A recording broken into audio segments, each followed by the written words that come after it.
अच्युतं केशवं रामनारायणं कृष्णदामोदरं वासुदेवं हरिं श्रीधरं माधवं गोपिकावल्लभं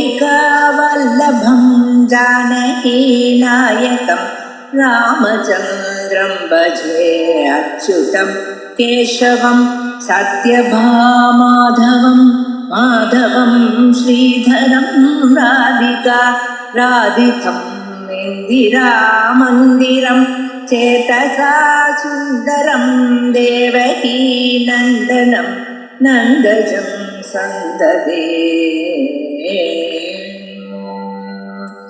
அடுத்ததாக நம்ம பார்க்க வேண்டியதான ஒரு பாகம். இத பார்க்கறதுக்கு முன்னால நம்ம உபஜீவியம்னா என்னது, உபஜீவின்னா என்னது, இந்த ரெண்டும் நம்ம புரிஞ்சுக்கணும். ஏன்னா சாதாரணமான சம்ஸ்கிருத பதங்கள். தமிழ்ல அதுக்கு அர்த்தம் சொன்னா நமக்கு புரியும். ஆனா இது தமிழ்ல இந்த பதங்களை நம்ம உபயோகப்படுத்துறது இல்லை, அதனால நமக்கு தெரியல. சம்பிரதாயத்துல நிறைய பதங்கள், சம்ஸ்கிருத பதங்கள் வாழ்க்கையில உபயோகப்படுத்தி கொண்டிருக்கோம். ஆனா இந்த உபஜீவியம் உபஜீவிங்கிற பதங்கள்ல நம்ம உபயோகப்படுத்துறது இல்லை இப்ப. அதனால நம்ம அதனுடைய அர்த்தம் நமக்கு புரியல. அதை முதல்ல பார்ப்போம். இப்ப நான் உக்தன்யாயி பிரத்யக்ஷஸ்ய ஜாத்யா பிராபல்யாபாவேபி உபஜீவியத்வேன பிராபல்யம் அப்படின்னு முதல் வாக்கியம். உக்தன்யாயின்னு கீழ் சொன்ன நியாயங்கள்னால், கீழே எந்தென்ன நியாயங்கள்னால இந்த பிரத்யக்ஷம் பிரபலம் இல்லை என்று சொன்னோம். முதல்ல ஜாத்தியா பிரத்யக்ஷத்துக்கு பிராபல்யம்னு சொன்னா அது இல்லைன்னு சொல்லிவிட்டோம். ஜாத்தியா எதுக்கு பிராபல்யம், அதனுடைய சுவாவத்தினாலேயே எதுக்கு பிராபல்யம்னா ஆகமத்துக்கு தான் பிராபல்யம். அதனால ஜாத்தியா பிராபல்யம் பிரத்யக்ஷத்துக்கு இல்லைன்னு முதல்ல சொன்னோம். ரெண்டாவது உபக்கிரமகதத்துவம், உபக்கிரமத்துல இருக்கிறதுனால பிரத்யக்ஷம் பிரபலம்னு அவன் சொன்னான். ஏன்னா முதல்ல பிறந்ததுமே பிரத்யக்ஷத்தோடு தான் பிறந்தான், அப்புறம் தானே ஆகமங்கள்லாம் வந்தது அப்படின்னு சொன்னா அதுவும் இங்க இல்லைன்னு சொல்லிட்டோம். அதற்கு பிறகு சீக்கிரமந்தர காமித்வா, பிரத்யக்ஷம் சீக்கிரமாக தன்னுடைய அர்த்தத்தை போதிக்கிறது. ஸ்ருதியானது ஆகாங்ஷா யோக்கியதா இவைகள்லாம் பார்த்துட்டு அப்புறம்தான் சொல்றது. ஆகையால் பிரத்யக்ஷம் தான் பிரபலம்னு அப்படி சொன்னா அதுவும் இல்லை அப்படின்னு சொல்லிவிட்டோம். அதற்கு பிறகு விசேஷ விஷயத்துவ நியாயம், இது சாமான்யமாக இருக்கு, சாமான்யமா எல்லாத்தையும் சொல்றது, விசேஷமாக குறித்து இதுதான் அப்படின்னு சொல்றது. ஆகையால் விசேஷ விஷயத்துவ நியாயத்தினால பிரத்யக்ஷம் பிரபலம்னு சொன்னா அதுவும் இல்லைன்னு சொல்றோம், நாலாவது நியாயம். அதற்கு பிறகு சாவகாச நிரவகாச நியாயங்கள் அப்படின்னு சொன்னா பிரத்யக்ஷம் நிரவகாசமே போயிடும், ஆகையால் அது பிரபலமாயிடுமே அப்படின்னு கேட்டான். அதுவும் இல்ல, பிரத்யக்ஷத்துக்கு வியாவகாரிக பிராமணியம் கொடுத்திருக்கோம், ஆகையால் அது நிரவகாசமாக, ஆகையால் ஸ்ருதி தான் பிரபலம், அனுமானம் தான் பிரபலம்னு சொன்னோம். பிறகு பகு விஷய பாக ரூபம், பகு விஷயங்கள் அப்படின்னு சொன்னோம். அதனாலையும் பிரத்யக்ஷம் பிரபலம் இல்லைன்னு ஒரு 6 காரணங்களை சொல்லி கீழ் எடுத்திருக்கோம். அதான் உக்த நியாயி அப்படின்னு சொன்னா கீழ் சொன்ன நியாயங்கள்னால் அர்த்தம். ஜாத்தியா பிராபல்யம், உபக்கிரமகதத்வேன பிராபல்யம், சீக்கிரமந்தரகாதித்வேன பிராபல்யம், சாமானிய விஷய விசேஷ விஷயத்துவ பிராபல்யம், சாவகாச வேதவகாசேன பிராபல்யம், கடைசியில பகுபாத அந்நியாயம். இப்படி 6 நியாயங்கள்னால பிரத்யக்ஷத்துக்கு தான் பிரபலம் என்று சொல்ல, அந்த 6 நியாயங்கள்னாலையும் பிரத்யக்ஷம் பிரபலம் இல்லை, சாஸ்திரம் தான் பிரபலமாச்சு அப்படின்னு நம்ம கீழே சொல்லியிருக்கோம். அதை சொல்லிண்டு உக்த நியாயி பிரத்யக்ஷஸ்ய ஜாத்யா பிராபல்யா பாவேபி, கீழ் சொன்ன நியாயங்கள்னால பிரத்யக்ஷம் பிரபலம்னு வேண்டாம் சுவாமி, அது ஒத்துக்கிற, ஏதோ நீங்க சொல்லிவிட்டு நான் சொன்னேன் நீங்க ஒத்துக்க மாட்டேங்கிற, ஆனா இந்த நியாயத்தினால உங்களால தடுக்க முடியாது. நான் இப்ப சொல்லக்கூடியதான நியாயம் எப்படி இருக்கு, இது நிச்சயமா நீங்க ஒத்துண்டத்தான் ஆகணும். ஏன்னா உபஜீவியத்வேன பிராபல்யம் அப்படின்னு அடுத்தது. உபஜீவியம்னு என்ன, நம்ம வாழ்க்கையில முதல்ல இது என்ன உபயோகப்படுத்துறதான்னு. இப்ப நாம் எதை பிடிச்சுண்டு வாழ்க்கையில முன்னுக்கு வந்தோமோ அதுக்கு விரோதம் பண்ணக்கூடாது. இது சாதாரணமா நம்ம தெரிஞ்சுக்கணும். மாத்ருதேவோ பவா பித்ருதேவோ பவா அப்படின்லாம் வேதம் சொல்லுது. அந்த அம்மா அப்பாவே தெய்வமாக கவனிக்கணும்னு சொல்றது எதற்கா கொஞ்சம் யோசனை பண்ணுங்க. இந்த குழந்தை பிறந்தப்ப அவனுக்கு ஒண்ணும் தெரியாது. அவனுக்கு ஆகாரம் எந்த சமயத்துல சாப்பிடணும், எப்படி சாப்பிடணும், எது ஆகாரம், அது எப்படி சம்பாதிச்சு கொள்றது, இவை எல்லாமே ஒண்ணும் தெரியாது. அந்த சந்தர்ப்பத்துல உங்களை காப்பாத்தினது யாரு? அந்த அம்மா தான். எப்ப உங்களுக்கு பசின்னு தெரியாது, பசிச்சா என்ன பண்ணணும்னு தெரியாத நிலையில நீங்க இருந்துச்சு சின்ன குழந்தையில.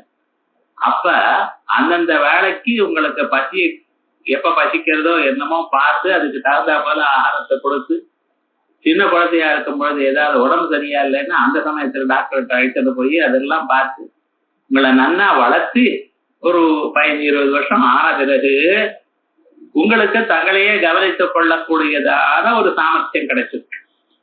அது வரைக்கும் நீங்க யார உபஜீவிச்சுட்டு இருந்து, யார பிடிச்சுண்டு நீங்க இந்த நிலைக்கு நீங்க இன்னைக்கு வரணுமேனால் இதற்கு காரணமா யார் இருந்தது? அந்த அம்மா தானே இருந்தா.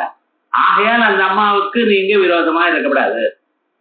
உபஜீவிய விரோதம்ங்கிறது சாதாரணமா லோகத்துல நம்ம பார்த்துக்க வேண்டியதான எக்ஸாம்பிள். ஏன்னா இப்படி சொன்னாதான் மேல இருக்கிறதெல்லாம் புரியும். எப்பவுமே உபஜீவியம்னா யாரால் நமக்கு முன்னுக்கு வந்தோமோ அதுக்கு உபஜீவியம்னு பேர். யார் முன்னுக்கு வந்தானோ அவன் உபஜீவி. இது ரெண்டும் நல்லா புரிஞ்சுக்கணும். ஏன்னா ஒரே மாதிரிதான் இருக்கு. உபஜீவியம்னா என்ன, உபஜீவின்னா என்னன்னு தெரியாது. உபஜீவியம் அப்படின்னு நான் சொன்னேன், நான் முன்னுக்கு வர்றதுக்கு எது காரணமா இருந்ததோ அது. அப்படிப்பட்டதானுக்கு விரோதமாக நம்ம இருக்கக்கூடாது. எப்பவுமே வாழ்க்கையில எதனால் நாம் முன்னுக்கு வந்தோமோ அதுக்கு விரோதமா இருக்கக்கூடாது. இது தர்மசாஸ்திரம் சொல்றது நமக்கு டே டு டே லைஃப்லயே தெரியுது. இப்ப என்ன சொல்றான்னா, நீங்க இன்னைக்கு வேதம் பேசுறது, அத்வைத்தம் பேசுறது, ஏகமேவ அத்விதீயம்னு பேசுறது ரொம்ப நல்லா தான் இருக்கு.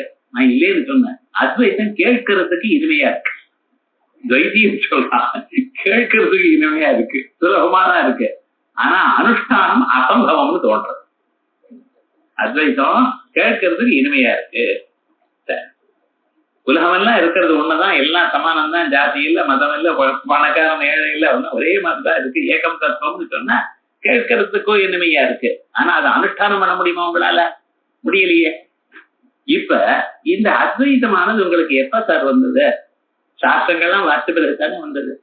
ஆனா இந்த சாஸ்திரம் வாசிக்கிறதுக்கு முன்னால நீங்க கொஞ்சம் யோசனை பண்ணீங்களா? நீங்க முதல்ல பிறந்த கண்ணுக்காது வேலை செய்யறதோ இல்லையா? அப்ப இந்த சாஸ்திரத்துக்கு அர்த்தம் புரிஞ்சுக்கிறதுக்கு உங்களுக்கு ஒரு திறமை வேணுமோ இல்லையா? அப்ப காது வேண்டி இருக்கு, ஒரு ஆச்சாரியன் வேண்டி இருக்கு, சாஸ்திரம் வேண்டி இருக்கு. இவைகள்னால ஒரு பிரத்யக்ஷங்கிற ஒரு பிரமாணம் வேண்டி இருக்கு. இந்த சிராவண பிரத்யக்ஷம், காதால கேட்கக்கூடியதான பிரத்யக்ஷம், இவைகள்லாம் வந்த பிறகுத்தானே உங்க சாஸ்திரம் வந்தது. இப்ப இந்த சாஸ்திரம் நேகனா நாஸ்தி கிஞ்சனா என்றோ ஏகமேவ அத்விதீயம் என்றோ தாங்கள் ஒரு சாஸ்திரம் சொல்லணுமே ஆனால், இதனால அத்வைத்தம் உங்களுக்கு புரியணுமே ஆனால், இதற்கு முன்னால உங்களுக்கு பிரத்யக்ஷம் தெரிஞ்சிருக்கணும். பிரத்யக்ஷத்தை பேசிஸா வச்சுண்டு பிரத்யக்ஷத்தை நாடி பிரத்யக்ஷம் வழியாக நிறைய விஷயங்களை கிரகித்து அதற்கு பிறகு சப்தங்களுக்கு அர்த்தம் புரிஞ்சுட்டு அதற்கு பிறகு நீங்க ஏகாமயவாதிங்கிறதுக்கு என்ன சார் அர்த்தம் அப்படின்னு தீர்மானம் பண்ணி பிரம்ம சத்தியம்னு சொல்றேன். இன்னைக்கு பிரம்ம சத்தியம் ஜெகன் மித்யா என்று தாங்கள் எதை சொல்றீங்களோ இதற்கு முன்னால இந்த அறிவு உங்களுக்கு வரணுமே, ஏன்னா இதற்கு முன்னால தாங்கள் பிரத்யக்ஷத்தை நாடி இருக்கணும். இந்த அறிவு வரத்துக்கே உங்களுக்கு சிராவண பிரத்யக்ஷம் வேண்டி இருக்கு, சாட்சுஷ பிரத்யட்சமும் வேண்டி இருக்கு. ஏன்னா குரு எதுக்கு இந்த பார்த்து என்ன பண்ணணும், அவருக்கு நமஸ்காரப்படி அப்புறம் தான் தெரிவிச்சுக்கணும். இப்ப இத்தனை பதார்த்தங்களுக்கு வரணுமே, ஏனால் பிரத்யக்ஷத்தை எதிர்பார்த்து பிரத்யக்ஷம் எனக்கூடியதான மாடிப்படிகிட்ட ஏறி அதற்கு பிறகுத்தானே நீங்க அத்வைத்தம்ங்கிறது தெரிஞ்சுங்க. நீங்க எதனால் வாழ்க்கையில முன்னுக்கு வந்துடோ அதுக்கு விரோதமா பண்ணலாமா? உங்க சாஸ்திரமானது ஏகமேவ அத்விதீயம் எனக்கூடியதான சாஸ்திரமானது பிரபஞ்சம் பொய்ன்னு சொல்றதுங்கிற இந்த பிரபஞ்சம் பொய்ன்னு உங்களுக்கு புரிஞ்சுக்கிறதுக்கு முன்னால இந்த சாஸ்திரம் உங்களுக்கு வந்திருக்கணும். இந்த சாஸ்திரத்தை சொல்லக்கூடியதான ஆசாமி யாருன்னு தெரிஞ்சிருக்கணும். அவர் சொன்னா உங்களுக்கு புரியறதுக்கு வேண்டியதான சந்தர்ப்பங்கள் நீங்க வரவழைத்து இருக்கணும். இவைகள் எல்லாம் பிரத்யக்ஷத்தினால்தான் வந்தது. பிரத்யக்ஷத்தினால வாழ்க்கையில் இந்நேரம் முன்னுக்கு வந்து திரும்பியும் அந்த பிரத்யக்ஷமே தப்புன்னு சொல்றது என்ன நியாயம் சொல்லுங்க. ஆகையால் வாழ்க்கையில உபஜீவிய விரோதம் பண்ணப்படாது. எதனால தாங்கள் முன்னுக்கு வந்தீங்களோ அதை உதறி தள்ளப்படாது. ஆகையால் பிரத்யக்ஷம் பிரபலம்னு ஒத்துங்குது. சாஸ்திரம் இருக்கட்டும், நான் சாஸ்திரத்தை பத்தி ஒண்ணும் சொல்லல. இந்த சாஸ்திரம் வருதுன்னு இதுக்கு முன்னால இந்த சாஸ்திரமே எதனால வந்ததோ அதுக்கு தள்ளி பண்ணாம நியாயமா சொல்லுங்க பார்க்கலாம். மாடி படிக்கட்டு மேல ஏறினேள், ஏறின பிறகு படிக்கட்டை உடைச்சு விடலாமோ? நியாயமா அது? ஆகையால் உபஜீவிய விரோதம் வாழ்க்கையில வரப்படுது. உபஜீவிய விரோதம்னு பிரத்யட்சத்தை உபஜீவிச்சுட்டு தான் சாஸ்திரம் வந்திருக்கு. ஆகையால் பிரத்யட்சத்துக்கு விரோதமா சாஸ்திரம் பேசப்படாது. இந்த சாஸ்திரமானது பிரத்யட்சத்தை தப்புன்னு சொல்லப்படாது. ஆகையால் பிரத்யட்சம் தான் ரைட்டு. இது ஒரு பெரிய ஒரு நியாயம். ஏன்னா எல்லோரும் எல்லா வாழ்க்கையிலும் எல்லா பிராணிகளும் ஒத்துட்டு இருக்கு. ஆகையால் இதுக்கு விரோதமா நம்ம சொல்றது என்ன நியாயம் சொல்லுங்க பார்க்கலாம். ஆகையால் உபஜீவிய விரோதம் வரப்படாதனால உபஜீவியத்தினால பிரத்யட்சம் பிரபலம் அப்படின்ட்டா. இந்த உபஜீவியம்ங்கிற கான்செப்ட் நமக்கு புரிஞ்சுக்கிறது தான் ரொம்ப கஷ்டம். அது புரிஞ்சுட்ட பிறகு கொஞ்சம் கொஞ்சமா டெவலப் பண்ண போறோம். இப்ப இது புரிஞ்சுக்கிறதுக்கு ஒரு கஷ்டமான பாகம், அதுக்காக சொல்றேன். உத்தன்யாயி பிரத்யட்சத்து ஜாஸ்தியா பிராபல்யா பாவேபி அப்படின்னு கீழே நீங்க சொன்னது ஒத்துட்டு இருக்கேன். கீழே சொன்ன 6 நியாயங்கள்னாலையும் பிரத்யட்சம் பிரமா இல்லாம போகட்டும். ஆனாலும் உபஜீவிய நியாயத்தினால உபஜீவியத்தின பிராபல்யம் பிரத்யட்சத்திய, பிரத்யட்சம் உபஜீவியத்தினால பிராபல்யம்னு ஒத்துண்டுத்தான் ஆகணும். நீங்க ஏன் உபஜீவியத்வஞ்ச அனுமான ஆகம அபேட்சித அசேஷார்த்த கிராகதையா. உபஜீவியத்துவம் எப்படி வந்ததுன்னு நீங்க ஒரு அனுமானம் சொல்லிட்டு ஏன்னா விமதம் மித்யா திருஷ்யத்வா சுத்தி ரோக்கியவது அப்படின்னு ஒரு அனுமானம் சொல்றேன். சாஸ்திரமும் சொல்ற நேகனாஸ்தி கிஞ்சனா ஏகமேவாதியம் இவையெல்லாம் நீங்க சொல்றது நன்னா தான் இருக்கு. இந்த அனுமானமோ ஆகமமோ இந்த ரெண்டும் இருக்கு. இந்த அனுமான ஆகமங்கள் எதை எதிர்பார்க்கிறதோ, எதனால் இவன் இன்னைக்கு இந்த நிலைக்கு வந்திருக்கோ அது என்ன பண்றது, தன்னுடைய இடத்துல ஒவ்வொரு அம்சத்திலையும் அதை ஆசிரித்து அதுல இருக்கிற ஒவ்வொரு அம்சத்தையும் அந்த பிரத்யட்சத்தை எதிர்பார்க்கிறது. விமதம் மித்யா திருஷ்யத்வா சுத்தி ரூபியவத்துன்னு சொல்லலாம். விமதம்னா என்னது? வியாவகாரிக பிரபஞ்சம். மறந்துக்கூடாது, விமதம்ங்கிற பதத்துக்கு வியாவகாரிக பிரபஞ்சம்னு அர்த்தம். ஏன்னா முன்னாலேயே நம்ம என்ன பிரம்ம பிரமாணத்திற்கு அபாத்தியத்தேது சுத்தேர பிரதீசேரம் திவ்வின்னம் அப்படின்னு நம்ம வச்சுருக்கோம். அப்படின்னா பிரம்மத்தையும் அசத்தையும் விட்டுவிட்டோம். அசத்தான சசவசானங்களையும் விட்டோம், பிரம்மத்தையும் விட்டோம். விஷ்டம் இருக்கிறது, விஷ்டம் இருக்கிறது வியாவகாரிக பிரபஞ்சம், பிராதிபாசிக பிரபஞ்சம். அதுல பிராதிபாசிக பிரபஞ்சத்தை திருஷ்டாந்தத்துல தள்ளி விட்டோம் சுற்றுலோக்கியம்னு. ஆகையால் ஆக்சுவலா நீங்க ப்ரூவ் பண்ண வேண்டியது எது? இந்த வியாவகாரிகமான உலகம். அதான் விமதம்ங்கிற பதத்துக்கு ஞாபகம் வச்சுக்கிறதுக்காக சொன்னேன். விமதம் விமதம்னு சொன்னா இந்த நீங்க பார்த்துட்டு இருக்கக்கூடியதான் இந்த உலகம். இந்த உலகம் பொய். ஏன்? அறியப்படுகின்ற காரணத்தினால். கண்ணு காது மூக்குனாக்க முதல் புலன்லாம் அறிகிறீர்கள், அதனால அது பொய். எது அறியப்படுகிறதோ அது பொய். சொல்லு எப்படி? சுத்தி ரூபிய போல். இதுல இந்த பிரபஞ்சம்ங்கிறது கண்ணு தெரியலன்னா பிரத்யட்சம் இல்லைன்னா உங்களுக்கு பிரபஞ்சம் தெரியுமோ? நீங்க அனுமானம் சொல்லு நன்னாத்தான் இருக்கு. இந்த அனுமானம் நீங்க இன்னைக்கு சொல்லணுமையானால் பிரத்யட்சமாக கண்ணுக்கு பிரபஞ்சம் தெரியணுமா வேண்டாமா? அந்த பிரத்யட்சம் என்ன சொல்றது? உலகம் உண்மை அப்படிங்கிறது. எப்படி? எது? கடத்தன் பட்டத்தன் அப்படிதான் சொல்றது. நீங்க எதை பார்த்தாலும் புஸ்தகம்னு சொன்னா புஸ்தகம் இருக்கிறதாகத்தான் பாக்குறேன். பொய்யாக புஸ்தகத்தை நீங்க பாக்குறதா அனுமானமே நான் சொல்ல வேண்டாம். நீங்க புஸ்தகத்தை எப்படி பாக்குறேன்? புஸ்தகம் இருக்குன்னு பாக்குறேன். அப்ப எந்த அனுமானம் தாங்கள் சொல்றீங்களோ அந்த அனுமானத்துல முதல் பதமான விமதம் பட்சம் என்கிறது அது பிரத்யட்சத்தை எதிர்பார்த்து வந்திருக்கு. முதல்ல பிரத்யட்சம் அந்த விமதம்ங்கிற அம்சத்தை சத்துன்னு காட்டுறது. ரெண்டாவது மித்யா அப்படின்னு சொல்லி, மித்யான்னா என்ன? ஞான நிவர்த்தியம். இல்ல தான் தோணுகின்ற இடத்துல அது இல்லை, இல்ல தான் இல்லாத இடத்துல அது தோணுகிறது. ஏதாவது வச்சுக்கணும். சரஸ்வத் விலட்சணம், பிரதிபன்னோபாத வைகாரங்க பிரதியோகித்துவம், ஞான நிவர்த்தியத்துவம், சாத்தியந்தாபாவே பிரதீயமானத்துவம், தத்விவிக்தத்துவம் 5 சொல்லியிருக்கேன். என்ன இப்படி நீங்க ஒவ்வொரு தரம் பார்த்துட்டு இருக்கணும். மித்யானம் வந்ததுமே இந்த 5 தரம் ஒரு தரம் மனசுல வச்சுக்கணும். அப்பதான் அந்த ஞாபகம் வரும். மித்யாங்கிற பதம் வந்ததுமே இந்த 5ல எது அப்படின்னு. இப்ப இப்படிப்பட்டதான 5ம் நீங்க எப்படி சார் கண்டுபிடிச்ச? பிரத்யட்சத்தினால தானே. தான் இல்லாத இடத்துல தோன்றது கிழிஞ்சல் வகை, வெள்ளி இல்லாத இடத்துல வெளி தோன்றது. இது பிரத்யட்சத்தினால பார்த்துட்டு இருக்க. நீங்க அடுத்த இடத்துல இன்னொரு இடத்துல வந்து அது இல்லைன்னு சொல்லப்போம். சோ இந்த மித்யாத்வமும் பிரத்யட்சத்தினால்தான் ஞாபகப்படுத்துறது. அதே போல விமதம் மித்யா திருஷ்யத்வா அறியப்படுகின்றது.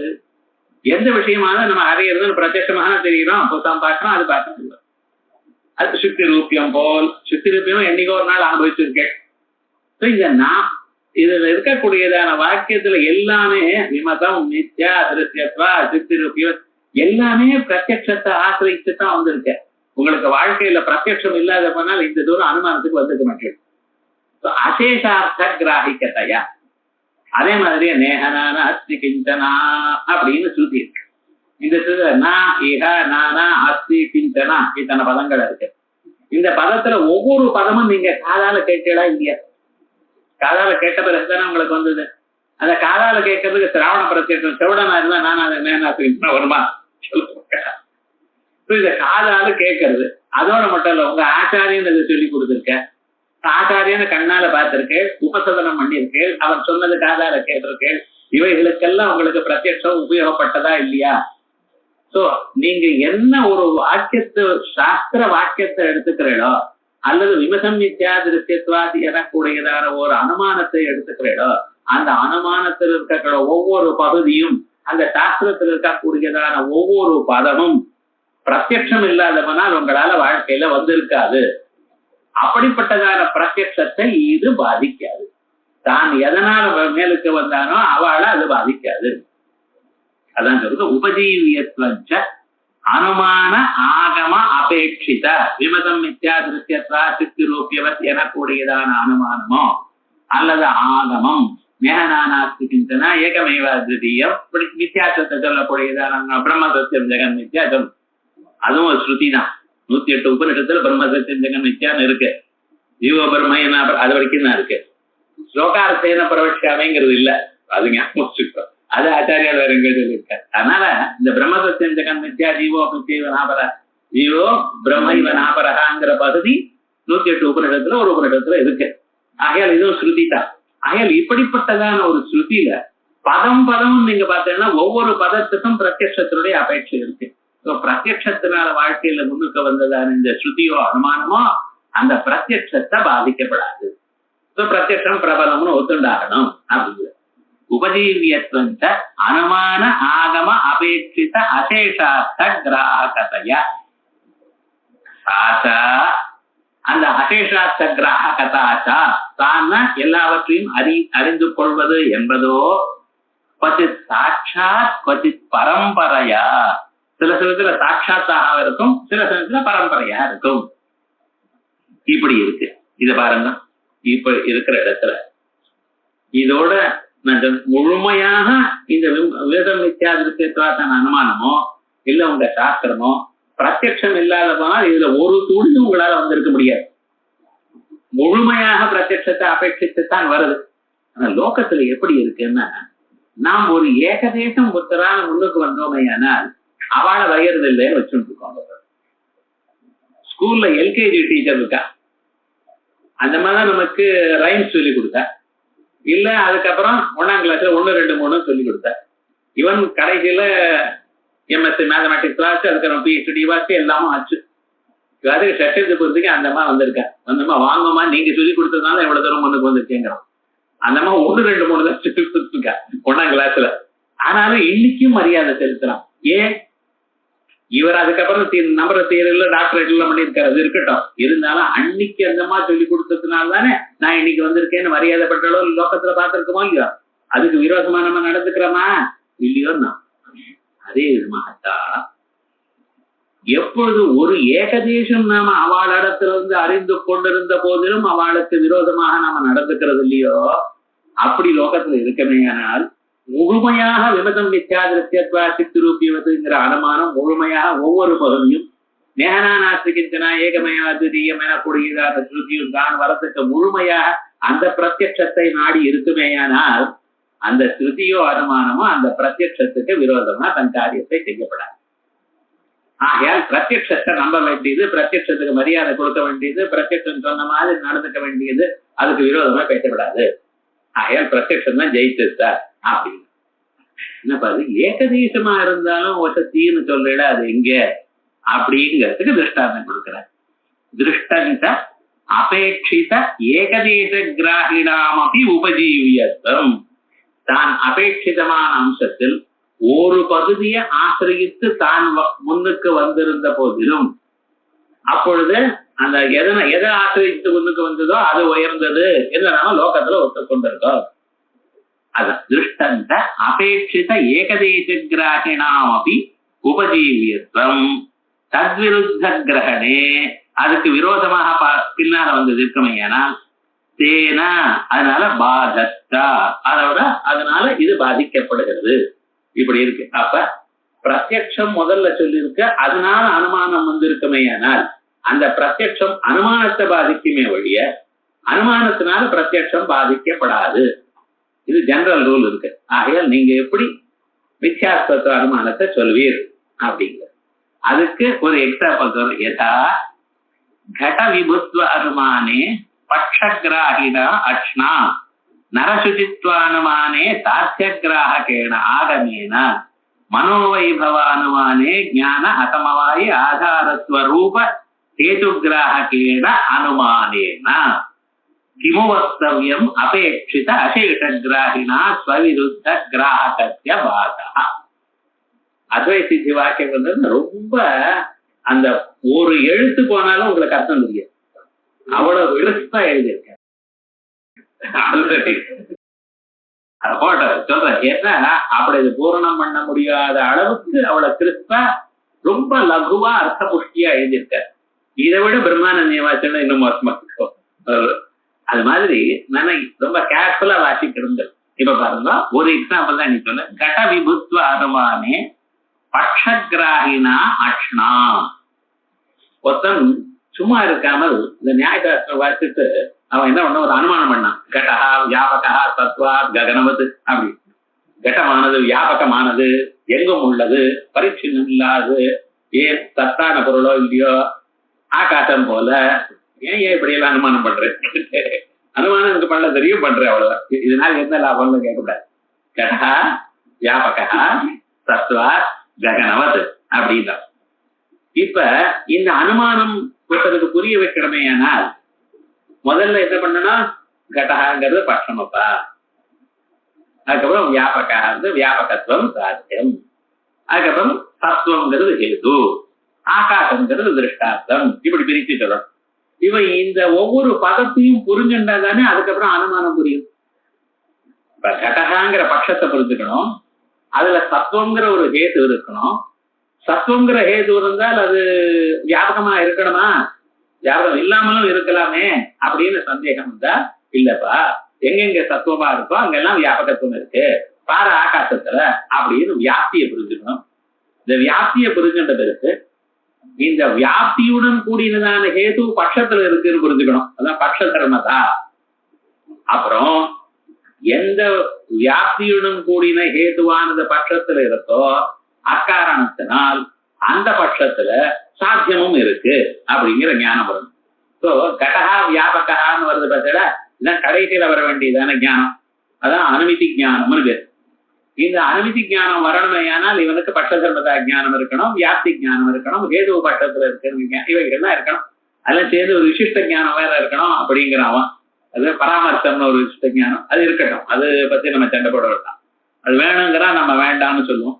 அவனை கேட்டா ஒரு சமயத்துல வேணும் சார், அப்புறம் ஒரு பரோட்சஸ்தலத்துல சாப்த அனுமதியில வேண்டி இருக்கு, அது வேண்டி இருக்குதான் எல்லா இடத்துலயும் வச்சுப்போம் அப்படின்னு அவன் சொல்லிட்டு இருக்கான். இப்ப இந்த அனுமானத்துல இருக்கிற ஒவ்வொரு பகுதியும் நீங்க தெரிஞ்சுக்கிடமைங்கன்னா, கடகாங்கிற ஒரு முதல்ல பட்சம். கடகான்னு உங்களுக்கு எப்ப தெரியும்? கண்ணால குடத்தை பார்க்கணும். கண்ணால தானே பார்த்து தெரிஞ்சுக்கணும் நீங்க. கண்ணால குடத்தை அறிவதற்கு உங்களுக்கு கண்ணு வேணும். அந்த பிரத்யட்சமானது இந்த கண் என்ன காட்டுறதுன்னா, குடத்தை மட்டும் காட்டல, அந்த குடமானது பரிச்சின்னமா இருக்குன்னு காட்டுறது. நீங்க எதை மேல சாதிக்க போறோம் அனுமானத்தினால அதுக்கு விரோதமாக காட்டும் காலத்திலேயே இந்த கடமானது பரிச்சின்னமாகவே இருக்குன்னு காட்டுறது. ஆகையா இந்த பரிச்சின்னமாகவே இருக்கு என்று காட்டப்பட்டதான கடரூபம் கடம்ங்கிற ஒரு பிரத்யட்சம் இருக்க பட்ச இந்த பிரத்யட்சத்தை ஆசிரியித்து பிரத்யட்சத்தை புடிச்சுண்டு அந்த குடத்தை புடிச்சுண்டு அந்த குடமானது வியாபகம்னு பின்னால அனுமானம் பண்றேன். இந்த கடகா வியாபகா தத்வாத் ககனவத்துன்னு இன்னைக்கு நீங்க அனுமானம் பண்றீங்கன்னா முன்னாலேயே கடமானது தெரிஞ்சிருக்கணும் உங்களுக்கு. தெரிஞ்ச கடத்தை வச்சுண்டு அப்புறம் அனுமானம் பண்றேன். சோ இந்த அனுமானமானது எதை அபேட்சித்து வந்திருக்க? பிரத்யக்ஷத்தை அபேட்சித்து. கண்ணு சாட்சுட பிரத்யக்ஷத்தை அபேட்சித்து. சாட்சுட பிரத்யக்ஷத்தினால தான் ஒரு நிலையை அடைந்ததான இந்த அனுமானம் சாட்சுட பிரத்யக்ஷத்தினால் அறியப்பட்டதான பரிச்சின்னத்துவத்தை பாதிக்காது. ஆகையால் இப்ப பிரத்யக்ஷம் தான் ஒரு சக்தி அப்படிங்கிற ஒரு அம்சம் சொல்லணும். இப்ப என்னாச்சு? கடகா வியாபகா தத்வா ககனவதுங்கிற அனுமானத்தில் பட்சத்தை அறிவுவதற்கு உங்களுக்கு பிரத்யக்ஷம் கண்ணு வேண்டி இருக்கு. அந்த கண்ணானது கண்ணுக்கு விரோதமாக, அந்த பரிச்சின்னத்துவத்துக்கு விரோதமாக வியாபகத்துவங்கிறது உங்க அனுமானத்தினால சாதிக்க முடியாது. அதே மாதிரியே விமதங்கிற கடப்படாத பிரபஞ்சம் எல்லாம் கண்ணால் அறியப்பட்டிருக்கு. இது சத்தாக அறியப்பட்டிருக்கு. ஆகையால் உங்க அனுமானம் மித்யாத்வத்தை, சத்துக்கு ஆப்போசிட்டான மித்யாத்வத்தை சாதிக்காது. இதுக்கு சாஸ்திரிகள் பதில் சொல்லிட்டார். கண்ணால பார்க்கக்கூடியதான தத்துவம் வியாவகாரிக தத்துவம், நாங்கள் சாதிக்கக்கூடியது முக்காலத்திலையும் இல்லைங்கிறது. இந்த அனுமானத்துக்கு அதுக்கும் விரோதம் இல்லை அப்படின்னு விஷ்ணுசாஸ்திரிகள் அழகா சொல்லி தீர்மானம் பண்ணிட்டார். எது தத்துவம் கிரகிக்கிறதோ அது மித்யாத்வத்துக்கு விரோதி இல்லை, எது கிரகிக்கலையோ அது மித்யாத்வத்துக்கு விரோதி. இப்படி எல்லாம் சொல்லி நம்ம அன்னைக்கே மறந்துட்டோம். அதான மனுஷனுடைய சுபாவம், அன்னைக்கே மறந்துட்டோம். ஆனா இவர் அதை மறுபடியும் ஞாபகப்படுத்தார். இந்த முதல் அத்தியாயம் வரத்துக்குள்ள உங்களுக்கு அத்தனை விஷயங்களை மறுபடியும் சொல்லி நீங்க மறக்க முடியாத அளவுக்கு விடுவார். இப்ப ஒரு அம்சம் சொன்ன இதே போல பட்சாம்சத்துல சொன்னேன், சாத்தியாம்சத்துல பிரத்யட்சத்துடைய அபேட்சை இங்க இருக்கு, கேத்துவம்சத்துல அபேட்சை இருக்கு. அப்படி இருக்கிற இடங்கள்ல ஒவ்வொரு பகுதியிலேயே நீங்க விரோதமா இருந்தால் அது எப்படி சரியா வரலையோ, உபஜீவிய விரோதம் வருமோ, அதே போல உங்க மித்யாத்வ அனுமானமும் ஆகமும் சொல்லணுமா அப்படிங்கிறத நமக்கு சொல்ல போற. இத்தனையும் கேட்டுண்ட பிறகு பாமதிகாரத்தோட சமாதானம், எது உபஜீவிக்கிறதோ அதை நாங்க பாதிக்கல, எது பாதிக்கிறதோ அது உபஜீவிக்கல, எல்லாத்துக்கும் அது மூலம் பாமதிக்காரர் விவரணக்காரர். இந்த பாமதிக்காரர் அழகா நமக்கெல்லாம் புரியும்படி பாமதியில சொல்லியிருக்க. அதை எடுத்து வந்து மேல சொல்ல போற. இத அடுத்த வாரம் பார்ப்போம்.